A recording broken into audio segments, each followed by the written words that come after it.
যাতে করছে, ওদেরকে কিছু খাইয়ে দিও। হ্যাঁ, বেশ বেশ বেশ।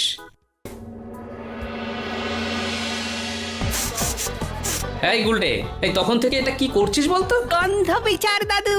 আসলে দাদু, আমরা তো এই খাবারের দোকানের সামনে অনেকক্ষণ ধরে গুড়গুড় করছি, কিন্তু তুমি তো এখনো কিছু খাওয়ালে না। তাই আমি গন্ধ শুকেই পেট ভরানোর চেষ্টা করছি। কি খাবি সেটা বল। কি খাবো না সেটাই বোঝার চেষ্টা করছি। ঠিকই বলেছে, ভোলা ময়রা এখানেও দোকান দিয়েছে। তাহলে ভোলা ময়রার দোকান দিয়েই শুরু হোক।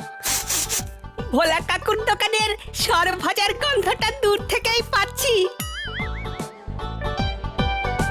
ভোলা, এই বাচ্চাগুলোকে সর ভাজা দাও তো 100 করে। দিচ্ছি গোপাল দাদা, তা তুমিও একটু খেয়ে দেখো। হ্যাঁ দাও।